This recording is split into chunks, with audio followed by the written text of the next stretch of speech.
Right, ladies and gentlemen, we now move to boxing over 3 2-minute rounds as sponsored by MMA Unit and AJ Force. Would you welcome first into the red corner, representing MMA Unit, Khaleel, Ashique.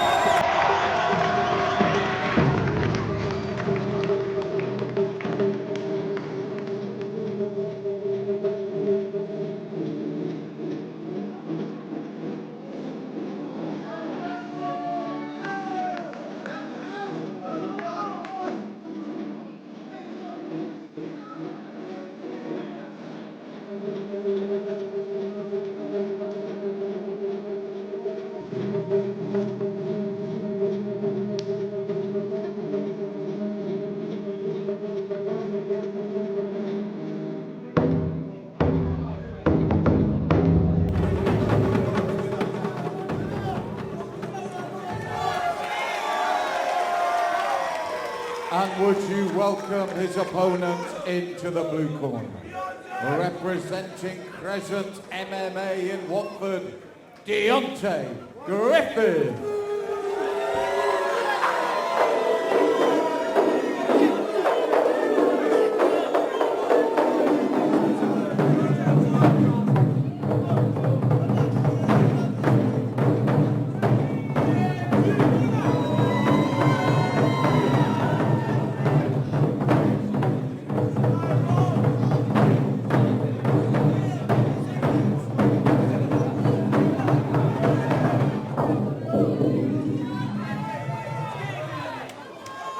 3 2-minute rounds of boxing action. And in the red corner, representing the MMA Unit, Khaleel, Ashique. And in the blue corner, representing Crescent MMA Watford, Deontia, Griffith. Up next, this middleweight boxing bout, Khaleel Ashique from the MMA Unit versus Deontia Griffith from Crescent MMA in Watford. Referee giving both fighters instructions. Ashique looking to get the eye contact going. Deontia Griffith not having any of it.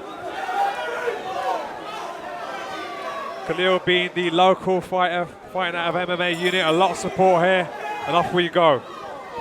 Slight height advantage, as we can see for Deontia there, and a southpaw stance. We'll have to see how that pans out in the way they adapt to this fight, because some orthodox boxers have a terrible time trying to adapt to southpaws. Yeah, I can certainly agree with that, being a southpaw myself, Malcolm. But I tell you what, yesterday was very interesting at the press conference. Khaleel Ashique looking to get under Deontia's skin. You know, there was war of the words, etc. But let's see how it pans out now.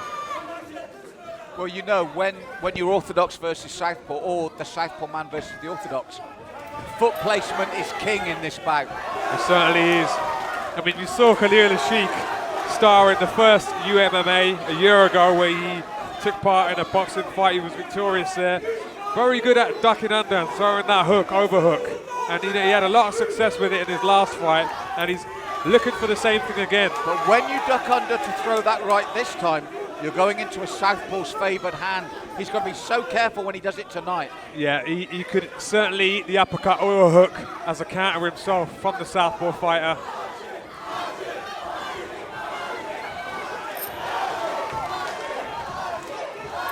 Now see, Deontia was initially doing the right thing, circling outside. Away from the power hand, you're right. So that his own power left can land. He's got to come from our position towards us and keep that foot outside that left foot of Khaleel. Khaleel, for his part, got to turn him the other way, keep his foot on the outside there, so when his right hand lands, he's not in danger of that left hand of Deontia.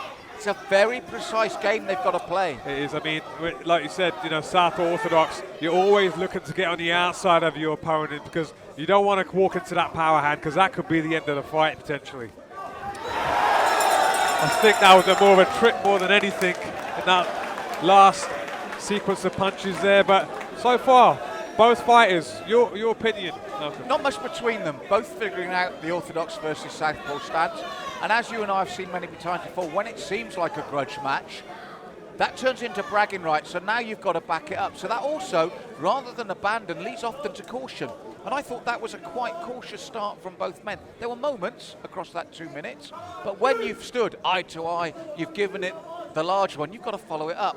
And the last thing you want is to be the embarrassed one, the one that's shown up. Exactly. And I think that was reflected in that opening round. Yeah, I certainly agree with you there. Khaleel, you know, he needs to keep his hands up when he's bobbing and weaving. You know, we've seen it with Mike Tyson, you know, and no matter how much you try to intimidate Mike Tyson, he was an animal. I mean, by all means do it, but be wary of your opponent's stance. This is my one worry. I'm glad you said that, because that is spot on. My one worry for Khaleel is, as we saw in the middle of that round, he ducked and he threw the right, but the positioning of his whole body and that right was tailor-made for the left uppercut reply from a southpaw. He's got to be so careful. Let's see if Deontia's caught wind of that and how he comes out in this second round. Because alluding to one of the all-time greats that you mentioned, Mike Tyson, what people forget is he rolled both ways equally well.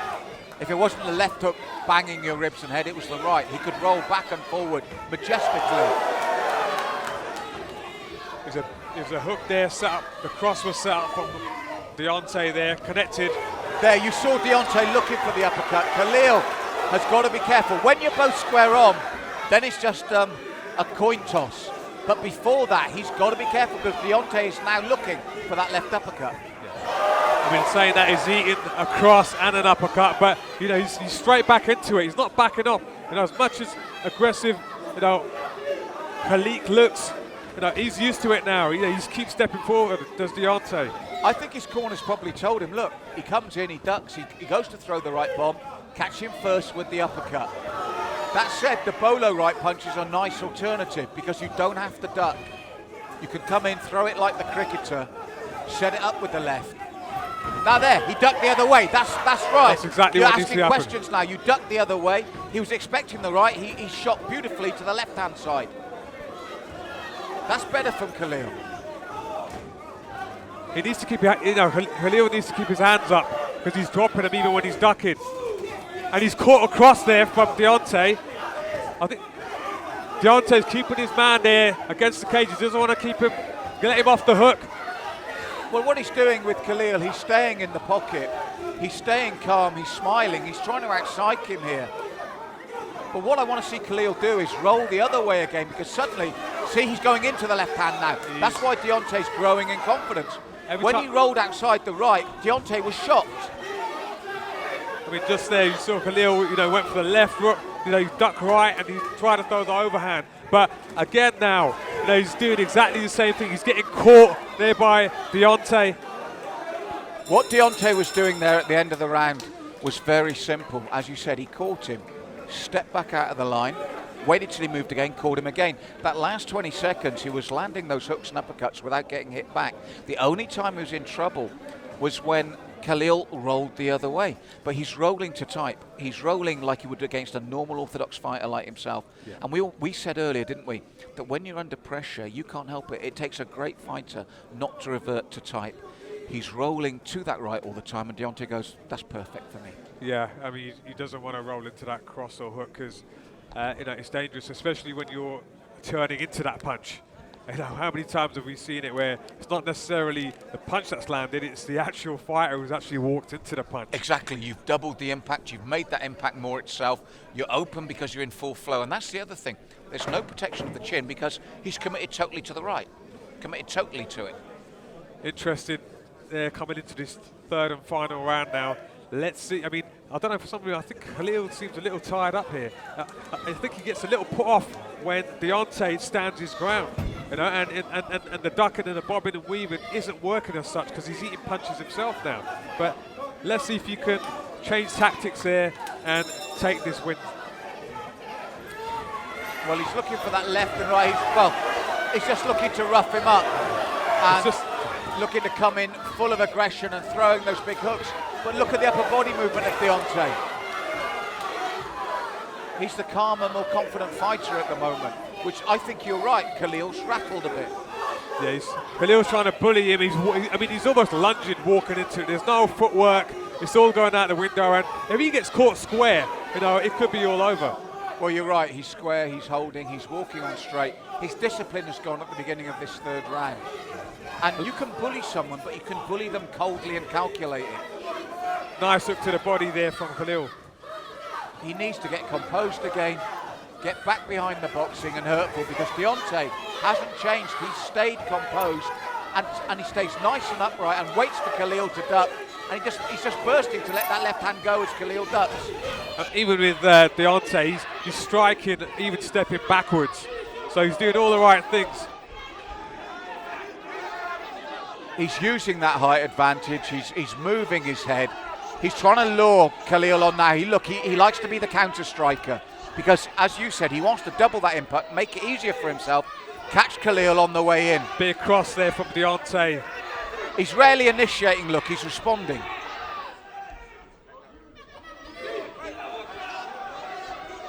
For some reason, Deontia seems to have a second wind there in this third and final round. That's better. The left hand stepping outside, throwing the left.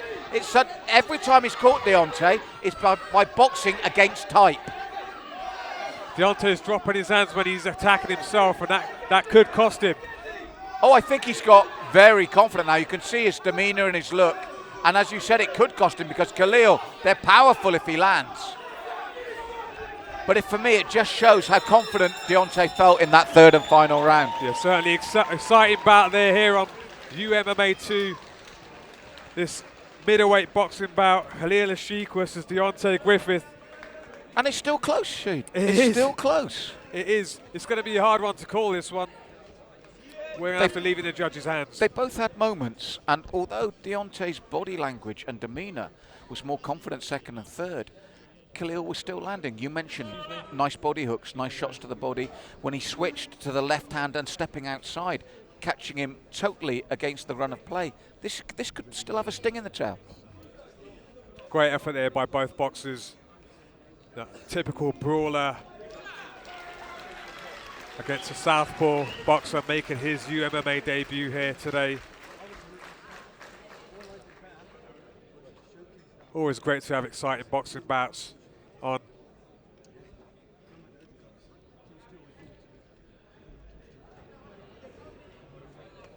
And I think that's in the cage, that's former IBO welterweight champion Jared Khaleel from Nottingham. He's probably going to be handing out some medals there to our combatants here tonight. Great honour having Jared here as a guest of honour.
Ladies and gentlemen, let's hear it for both your boxers after 3 hard rounds.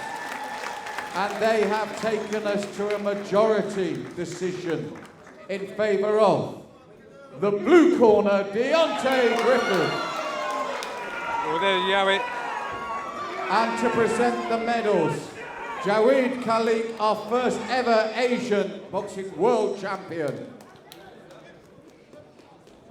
Win goes to Deontia Griffith of Crescent MMA. He was so close to call that, and the younger fighter gets the decision.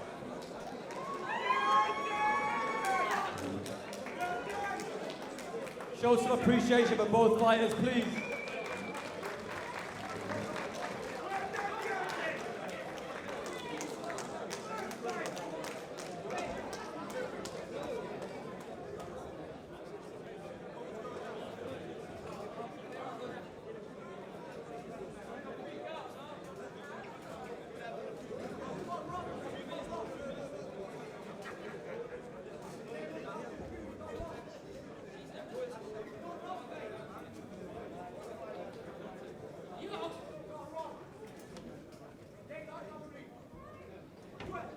Ladies and gentlemen, brothers and sisters, a few words from Khaleel.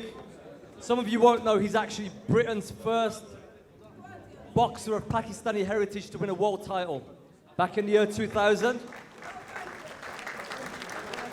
And a no-light record sheet, 25 fights, 23 wins, 1 draw and only 1 loss, 30 knockouts as well. Britain's first ever boxer of Pakistani heritage to be a world champion. A few words. Thank you. Thank you for inviting me here today. It's been really good. I hope all of you are enjoying this show. It's an honor to be here. How did you start your boxing career? I started when I was 17, a bit late. A gym opened in the area. I was in a rough area. I went down, to try to help defend ourselves, get confident. And I just fell in love with boxing and took it from there. I never expected to achieve what I did. That was just a bonus. And you were obviously boxing in an era where there was a lot of obstacles for boxers, especially from Asian backgrounds. How did you overcome them? Yeah, it was very difficult. There was there was hardly any Asians boxing at the time. Wherever I went, I'd get some very bad looks, but I dealt with it. I won almost all my fights, and that sort of gave me respect. People sort of saw me, started respecting me, and once you get respect in here, they don't look at your colour and everything else, so it's a lot easier. And you've now got a successful boxing academy in Nottingham as well, yeah? Yeah, I've been running my boxing gyms since I retired about 15 years ago. Mashallah, it's really doing well. We've got about 30 fighters, amateur fighters, a couple of pro fighters now. But I've got this opportunity. I'm going to Bahrain in 3 weeks. I've opened a gym over there through somebody that wanted me to come over, so I might be coming and going for a little while, but keeping the gym running in Nottingham as well. And do you have any advice for any of the guys that are here watching that want to take boxing as a sport? Obviously, MMA is slightly different, but it involves boxing. Like any martial arts sport, be dedicated, be disciplined, and listen to your coaches and get your blessings from your parents. Javed, thank you very much on behalf of UMMA. We look forward to seeing you soon in the future. Thank you. Thank you, and good luck to UMMA. It's been great coming here. I've been to a few MMA shows. This has been one of the best. So good luck in the future. We're going to take a short 5 to 10 minute interval now before the main fights of the night. Don't go away.